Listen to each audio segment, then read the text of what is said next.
I'm just plain Bill, and this is Salt Swall thinking, and these opinions are mine. And in 2022, I did a Juneteenth video, and I took a little bit of it and added to the current deals, and I hope you enjoy Juneteenth. After the Emancipation Proclamation, and it was on June the 19th that the federal troops arrived in Galveston and took over the laws of the state after the war, and they freed the slaves in Texas, and so that's the reason we celebrate June the 10th, and is because it was a big day for all the slaves in the state of Texas back then.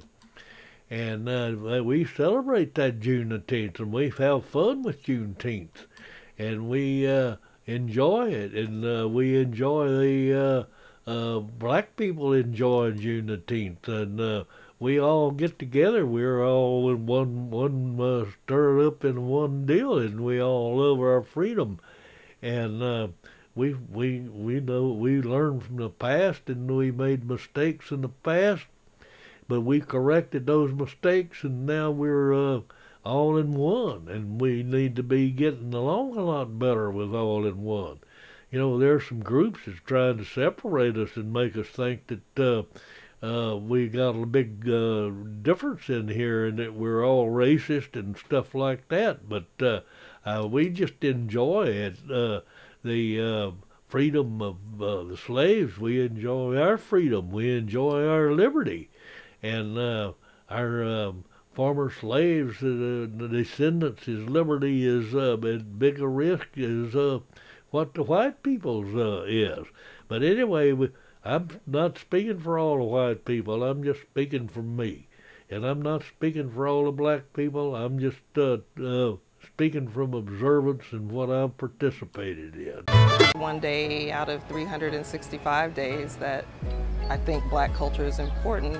Black history is important because it's American culture and American history, and so the more emphasis that we put on how those are intertwined, that they're not separate entities, the closer we are to living out what the nation's promise is supposed to be. I celebrate because it created opportunity for my ancestors to be free and to pursue their own dreams and their own goals.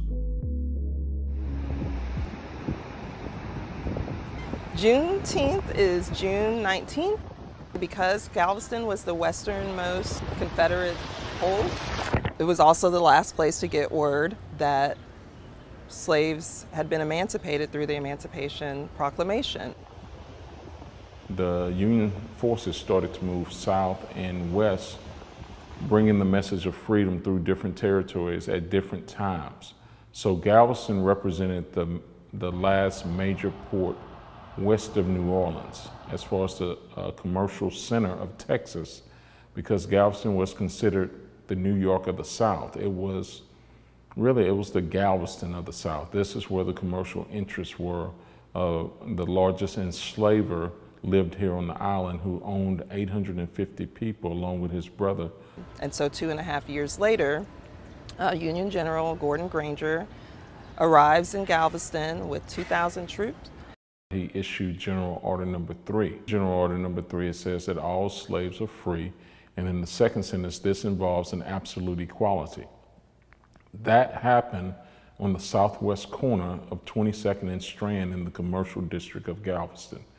At that location now is a historical marker marking Juneteenth in the site, and also the new absolute equality mural that was commissioned by the Juneteenth Legacy Project. And they march from 3 locations in the city to announce and post the news that 250,000 enslaved people were free.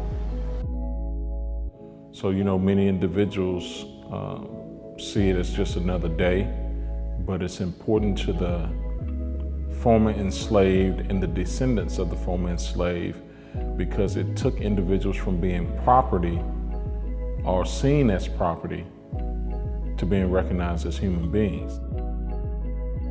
Went back to Galveston in the state of Texas, in Austin and every place. There's flags and statues all over the Freedom and Declaration of Independence and the Emancipation Proclamation. And we appreciate it and we respect it. And we participate in the parades, and we participate in the barbecues and the parties, and we enjoy Juneteenth right along with the black people, and we enjoy it. We eat the watermelons, we eat the barbecue, and we have the parties, and we dance with them, and we celebrate Juneteenth. We have those little neighborhood celebrations. And sometimes we have those parades that we go downtown and watch go down the street, but most of our celebration is a barbecue in the backyard with a bunch of friends over. And we danced in the street with all of them, and we eat the watermelon, and we enjoy it, and we just appreciate the opportunities, and we like that Juneteenth, and we wish you a happy Juneteenth, and we got that flag 1997, and that flag represents, the star in that flag represents Texas. So now then, since it's a national holiday, they're saying it also represents the United States, all the rest of the 50 states. Well, that's okay. Anyway, the curve in there, it represents the new horizon, and the red, of course, is the blood in the misery and everything, and the blue is the opportunities, and we enjoy that Juneteenth flag, and we enjoyed Juneteenth, and we're wishing you a happy Juneteenth, and it's adios amigos, and we'll see you on the flip side.